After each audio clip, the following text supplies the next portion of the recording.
brand new show here on Kasi Cares TV called Kasi Characters. This is where we get to know your favorite musicians, DJs, influencers, and the list goes on. And here on your screen is Tepisos Kokorosahapatlani, aka Mula Ranks, on all the social media platforms. And today we have an incredible individual called Bona Fide Billi. And I know you're asking yourself, who's this person? So without any further ado, let's get into it.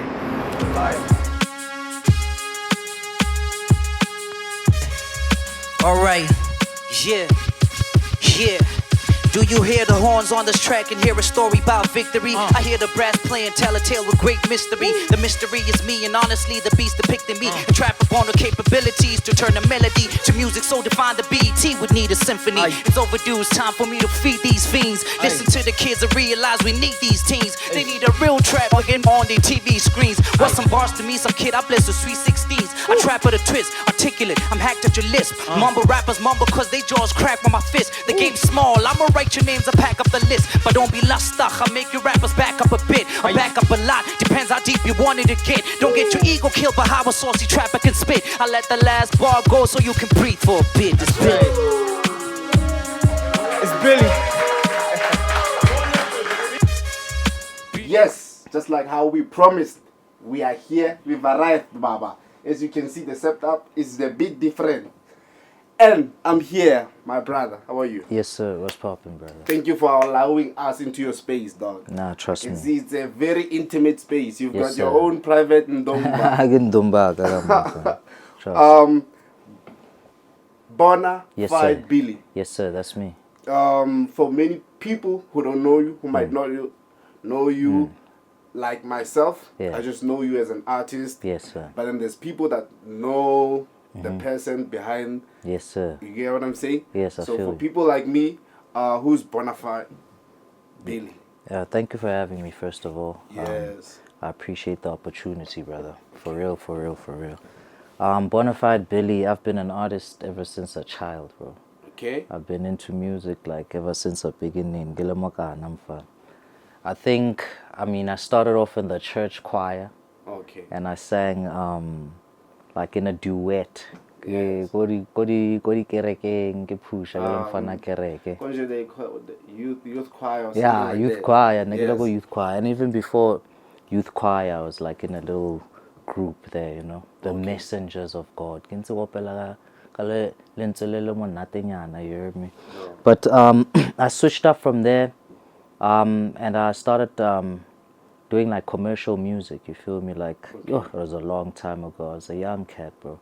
In primary school, I was doing ciphers. I was beatboxing. I got beatbox. I got cipher. I'm just that. From a young age. From a young age, bro. I'm that guy. For real, for real, for real. So I've been there. I've been doing this music thing forever, bro. Okay, let's go a bit back before, who's Bona Fide Billi, like your real name. Just take us through that and your background, your upbringing. Yes, sir. Briefly. Before I was even bona fide, bro, I was Kabelo. Okay. But nobody called me Kabelo. I was always called something, bro. I always had some AKA at some point in time. You had I a was- nickname. I always had a nickname. And always, sometimes they called me by my surname and they used to mess that one up. I'm Kabelo Tohoe. And they used to say Tohoe.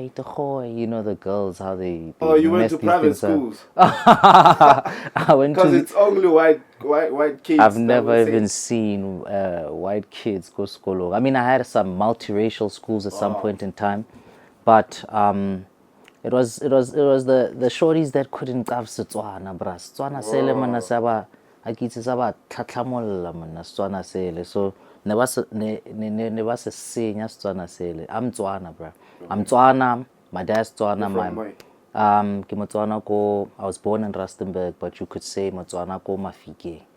But my mom ngumXhosa. My mom yathetha. So I got too many cultures underneath here, dog. I got too many Your dad is things. Tswana and your mom is Xhosa. Yeah, mama ke Moxhosa, time ke Motswana, yeah. Okay. So yeah, ke Kabelo before the music, but like I say, it was always forged in my identity from before primary school. I was already called something. Yeah.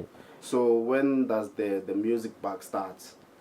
I heard you saying it started from a young age. Yes, sir. But then, do you recall Absolutely. when exactly? Maybe you would say maybe in grade 1, or maybe when you were still in preschool. You could say grade 4. You know, when I was in grade 3, grade 2, grade 3, my mom was trying to teach me how to harmonize, and I used to get so frustrated because now Your mom is singing. my mom is an artist and she's got singing in her spirit, you know. So go family aka, both on my mom and my dad's side, they sing, bro. They're very artistic. So like my mom taught me how to harmonize, and it was like I used to get so frustrated. Get oledi wirang jo. We tabanga bethe first part and nuggets zamotsena ka dime pare gra won. My grade 4 there's some boy that taught me how to beatbox Siyabonga. Siyabonga is like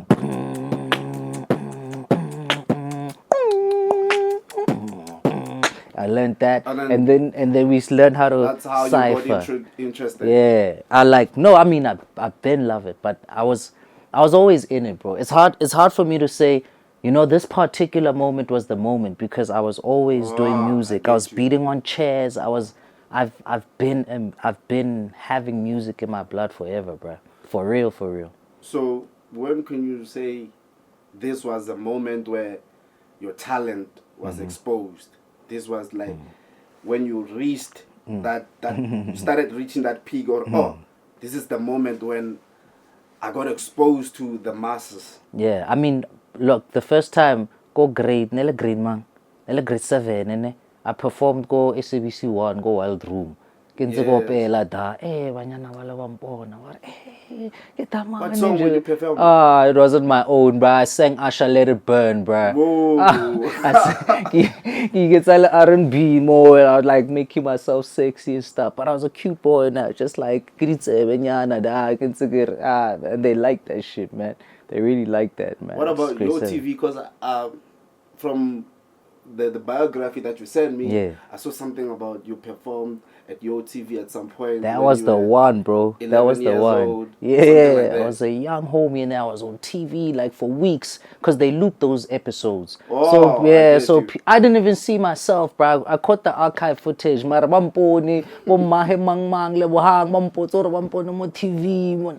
was dope, man. So I got that, but I was afraid to perform, bro. It was one of my biggest fears.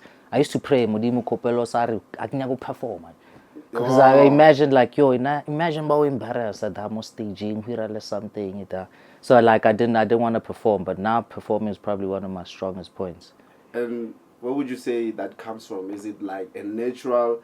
Because then I think every artist gets nervous before he performs or he gets on stage. It's like, would you say it's that, or you just had a straight stage fright? I just don't want to be embarrassed, bro. Yeah, I don't want to be embarrassed, in general, bro. Like as a young cat, mfana onahana stage, onana matloba batho ba lebeletse ba le ba nchinchi da. I woman next time I get that day. Nigga, how can I be a well-known musician without performing? And I don't know if that's even possible. So like, yeah, I was afraid, bro. Okay. Yeah. So like, since you've been from a young age, like you say from 11 and whatnot, you started getting exposed to big platforms like SABC 1 and you said what life, ne? Yeah, more like that was later. I mean, throughout high school, I was doing it like in school, you know. But I started like learning how to produce for myself. Because some brothers of mine I used to record at their crib.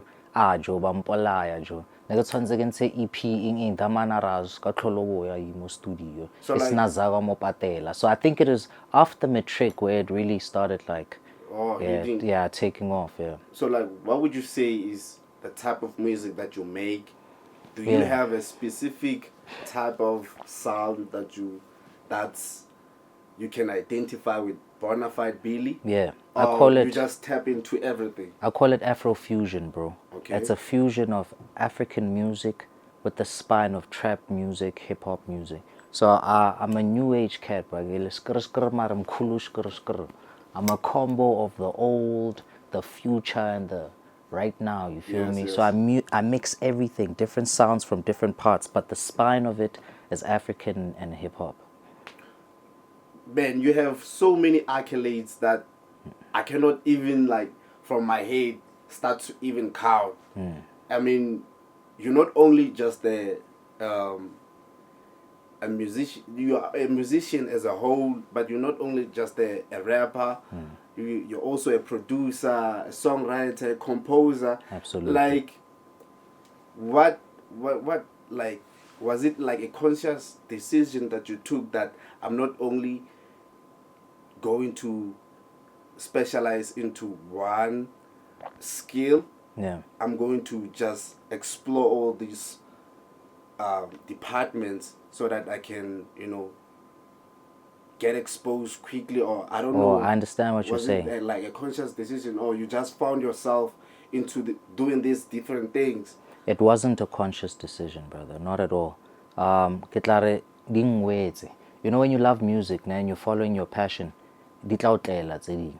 Like circumstances, like I told you, I started producing because I needed my own beats and I couldn't Yes. rely on other people. You know, you rely on people, sometimes they let you down, they disappoint you. Yes. I'm not saying we shouldn't collaborate. I love collaboration. Yes. But I'm saying sometimes you have to be independent and stand on your own. Yes. So 'Cause yeah, I've you had have to. your own, like, I would say maybe you want to make a song by a certain time, and then someone might be busy Someone not there. for you. Exactly. And then you're feeling like- abawunyake go studio, awunazaga tikirele jo.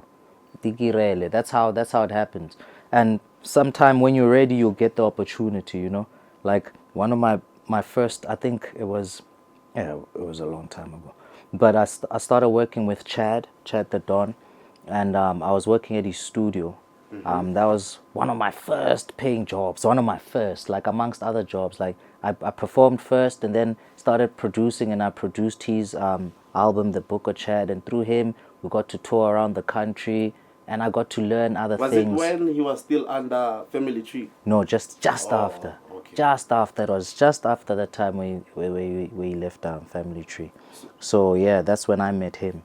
Would you say like Chad the Don is the first big artist you worked with, or an industry artist that is well known? I mean, I met Brian Soko before I met Chad. I met Chad through Brian Soko, and Brian Which Soko, is a Grammy Award winning. he is a artist. Grammy Award win for Drunken Love, Beyonce's Yes. Drunken Love, and Future's other songs. So I met him before that. I worked with Tawanda Tai. Tawanda's huge. You should check him out. He's a producer and an artist. I worked with Cly is Cly, bro. Cly's an R&B sensation in our country. So I had the opportunity to work with established artists, but he did expose me to a lot. I won't lie. Like even some of my fear for performing, I think he helped me a lot. He's very confident. He's extremely confident. So I'd make the songs with him, but I'd also feature with him. We'd release together, and he'd bring me up on stage. Yo, we used to kill stages. Like there's footage out there, man, of us just re namela di cage, re hafa go maseru, re rage, re tlotse di keeper. Like hey, we're rock stars, bro. And for you, like I can imagine being that type of a figure. What was said, especially by the people you went to school with? How did they take you? As did you drift away from them because now you this particular person? Because then I can imagine if like I was going to the same class with this guy, and then all of a sudden, boom, he's chilling with the Caspers and DJ Maphorisas. I would feel like, nah, this nigga's fish, die. That's He's a funny. celebrity now. That's funny. You know it's difficult. I'm gonna answer your question like this. Or let me answer it directly first.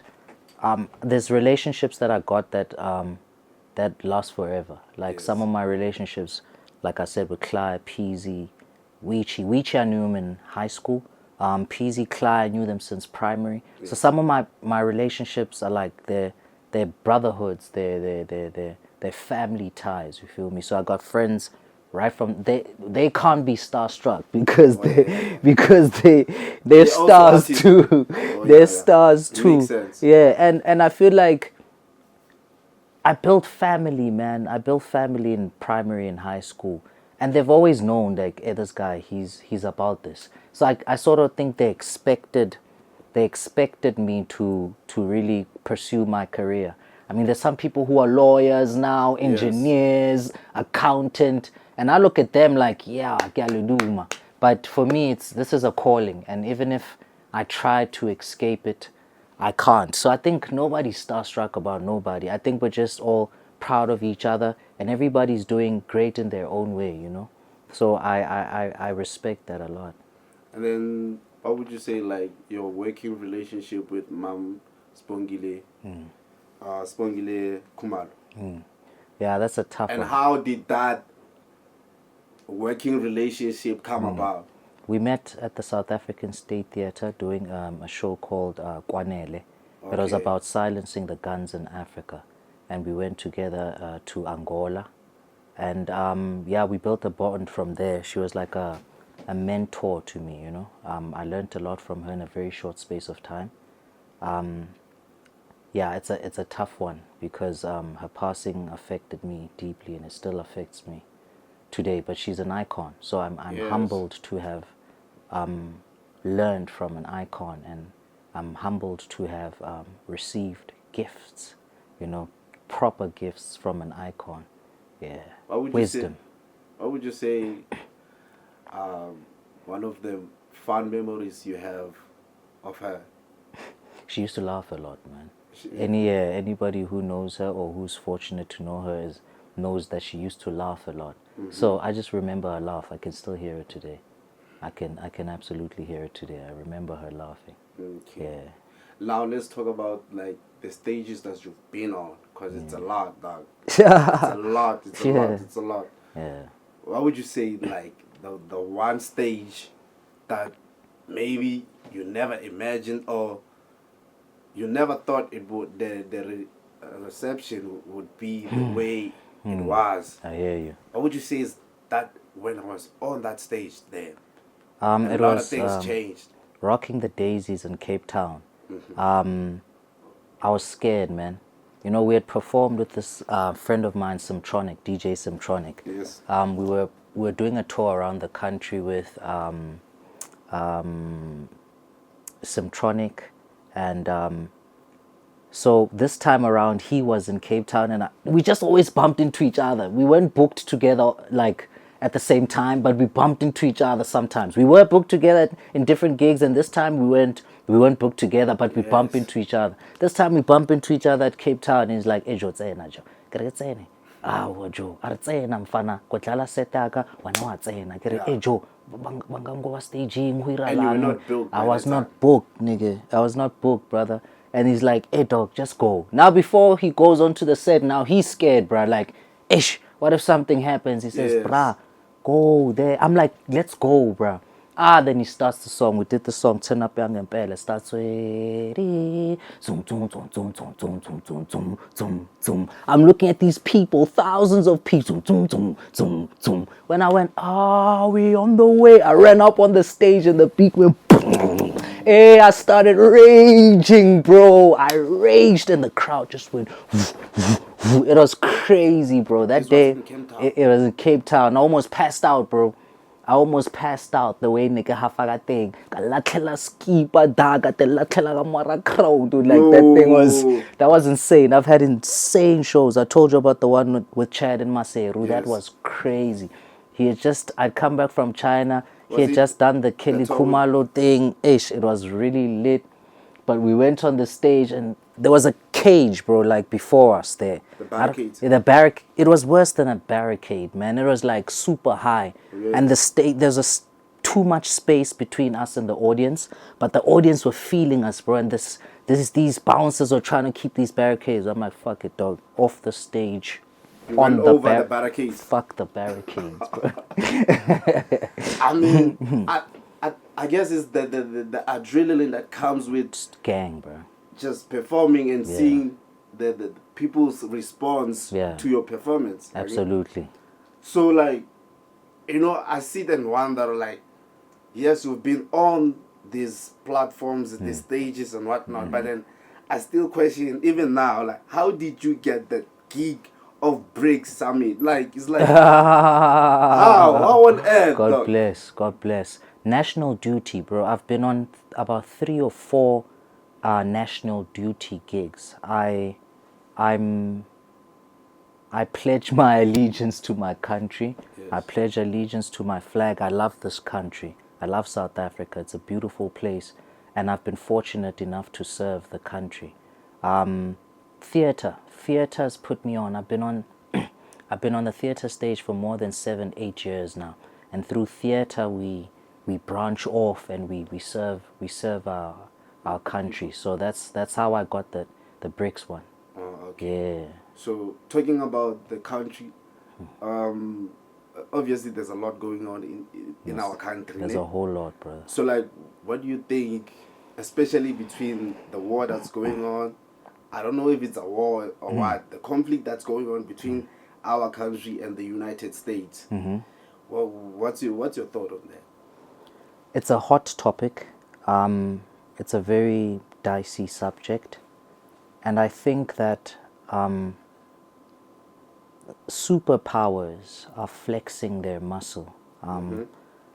When there's even the slightest talk about the land from our country or African countries, then you'll see the lever being throttled down. Like, they'll put a knee on our necks, like, don't you say anything, don't you dare try and say anything, otherwise we'll do this and do that.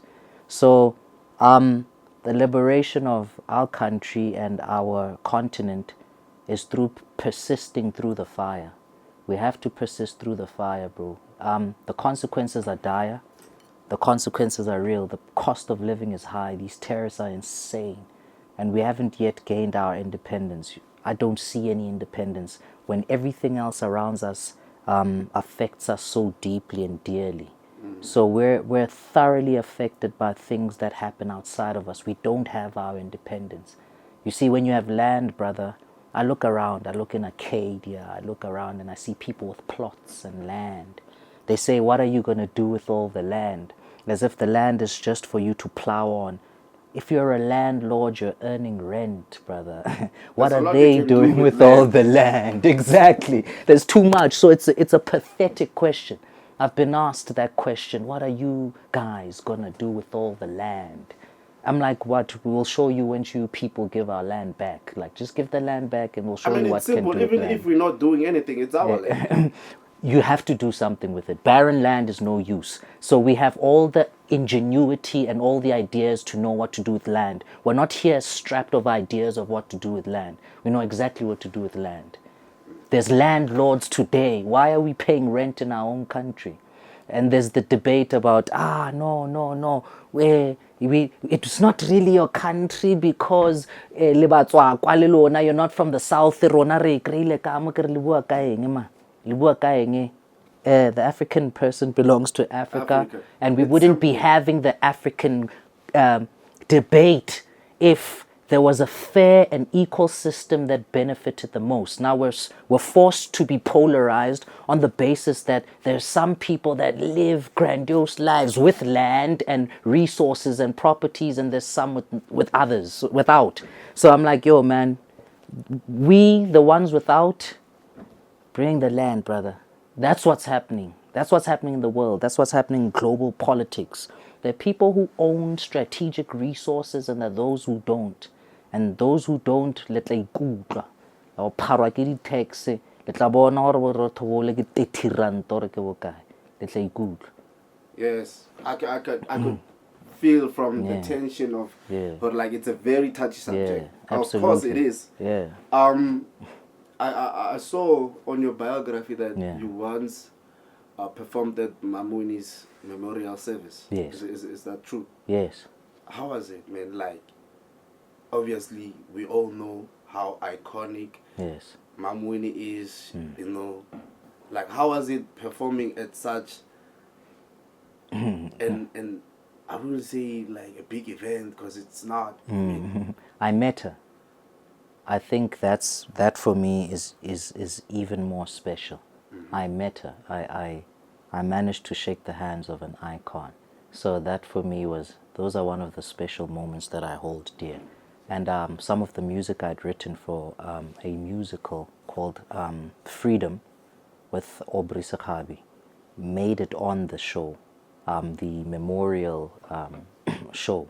So it was theatrical. It was more than just me showing up and performing. It was a proper send off for a giant, and I was honored and humbled to be on that stage. Okay. Yeah. I think right now we're gonna take a quick break, and when we come back, we're getting more into fun stuff, right?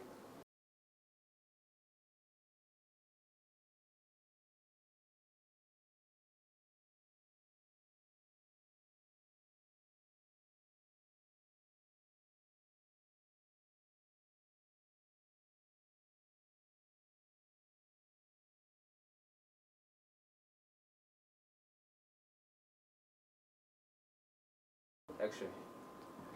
Welcome back, and now we're getting into the game, ne? So what we gonna do? I'm gonna show you a picture Yes, sir. of individuals, Yeah. and when you just have to share any memory you have of them. Yeah. Maybe you might have worked, or Yes. just say any memory you have of them. Yes, sir. The first picture is this guy. Ay money, ay funny. Yeah. I worked with Ifani in the studio. That guy recorded a verse for more than about 8 hours. A1, ne? Antsaga mara booth so. Kinsege mo track hata, ke mo track. Oh, you were recording. I was recording him, yeah, and the beat was mine. Everything was my song. About 8 hours later, in the AMs, he didn't want any of his takes. He didn't want anything. I was just like frustrated. He's a genius. I think people don't know just how smart and genius Ifani is. He's a very special person. And he paid for me to go to Cape Town for some video. I'd recorded the session and done ad-libs, bro. That guy used to call me Mr. Spicer. He paid for me to go to the shoot in Cape Town. I wasn't on the verses. I wasn't on the song like that. I was just doing backings. So he's a very special person. I respect him. Yes. I respect him. The next person, this one. That's a goat. Mtombeni, MT. Yes. He's a goat. Goat. I've met him a few times. We've worked on Korobela remix with Chad. And yeah, we've crossed paths, we've spoken, we've chilled. He's a real blessing and inspiration. And just seeing him go in the game for like how many years has he been in the game? Hey, dog. Yeah, nah, Since MT. 2015 or 14. Put some respect on MT's name, bro. Put some real respect. He's a humble, very chill guy. I respect him a lot. You never hear some shady shit about him. Nah, he's a real Next guy. one. This one. Rouge, The Dololo. Shout out to Rouge. We're still working even now. She's like a big sis. I flock with her. She's one of the best performers I've seen in this country. Is A she still Rouge show is just insane. releasing music? Rouge has been working on her album for like 4 or 5 years. Rouge is so pedantic. Rouge has music for those kind of she has music forever. She'll never run out of music. She creates hooks like it's nothing. She's one of the most talented lyricists we have. And I didn't say female. Yes. I meant period. Rouge is she's amazing. She's been working, bro. She's been working. Okay. Yeah. Last one. The big homie Pori. I met Pori through Cly, bruh. Turns out that we Malomaga di come from Gososha. Oh. Yeah, we Malomaga di come from Gososha. We wrote for Faith and Gates, Queen Turk at Pori's. Pori's a lord, dog. Lord Pori, he's an OG for real. Put some respect on Pori's name, man. Yeah, Real yes. one, the We all realest know. one. Not the Especially realest those one. from Sosha, they know. Yeah, nagel para la netil. He's a real one, a big boss. So, because I heard you also have done some master classes. Yeah. You know. Yeah. If I'm an individual coming Yeah. to you, I want to do this thing. I'm looking up to you. Yeah. And as I come, can you teach me how to rap, though? How would you go about, just giving me the basics of like if I want to be a rapper like you. Yeah. If you were to teach me how to maybe write a verse, how Yeah. would you go about teaching me? Yo, that would be tough, brother. That would be tough. I just say keep practicing, bro. If I show you, I mean, we can go into technical skills and stuff, but that would take time. Yes. Just keep putting in, bro. Rappers get better in time, bro. Some cats have been rapping for all their lives, so keep rapping. So how would you say a verse is structured, especially a rap verse? I mean, start with your Or you 16. just Learn what a 16 bar is. Start with your 16. That's where you should go. Google what a 16 is and learn how to count. Especially now, Yeah. because of internet, you can't say Nah, they you didn't have can't. anyone to tell me how it Nah, goes. learn what a 16 is. Learn how to count so that you can count your bars. You'll be just fine. Oh, okay. Yeah. So right now I want you to show us a bit of your work, ne? Yeah. Because I hear you've opened the screen there. Yes, Just sir. show us something Yes, that you've sir. worked on or that you are working on. Yes, sir. Anything, my brother. Nah, I got you. Blessings. We can come through. Okay. Maybe just.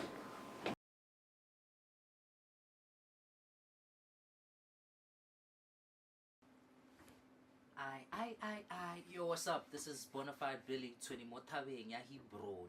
Mfana go di tabeng. Skampotsa ga di multiracial. Mfana go di tabeng. We here.